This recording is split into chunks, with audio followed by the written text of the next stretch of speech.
দাও, একে নিয়ে জবাই করো। তারপর যখন জবাই করার মুহূর্ত আসলো, ঘটে গেল অন্যরকম ঘটনা।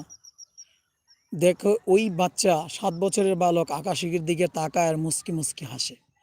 এখন রাজার তো সন্দেহ, কিরে এই ছেলের এখন জবাই হবে, গর্দান যাবে, মারা যাবে, এই ছেলে কোথায় কান্নাকাটি করবে, আমার কাছে ক্ষমা চাইবে, জীবন ভিক্ষা চাইবে, তার বিপরীতে সে হাসতেছে, ঘটনা কি?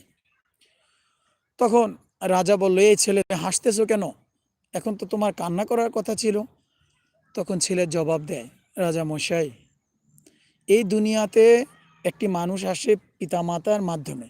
পিতামাতা সন্তানকে ভালোবাসে, পানি থেকে বাঁচায় রাখে, পিঁপড়ার কামড় থেকে বাঁচায় রাখে, কোথাও পড়ে গিয়ে মারা যাবে বাঁচায় রাখে, কত রকম অসুস্থ হলে সারা রাত জেগে থাকে।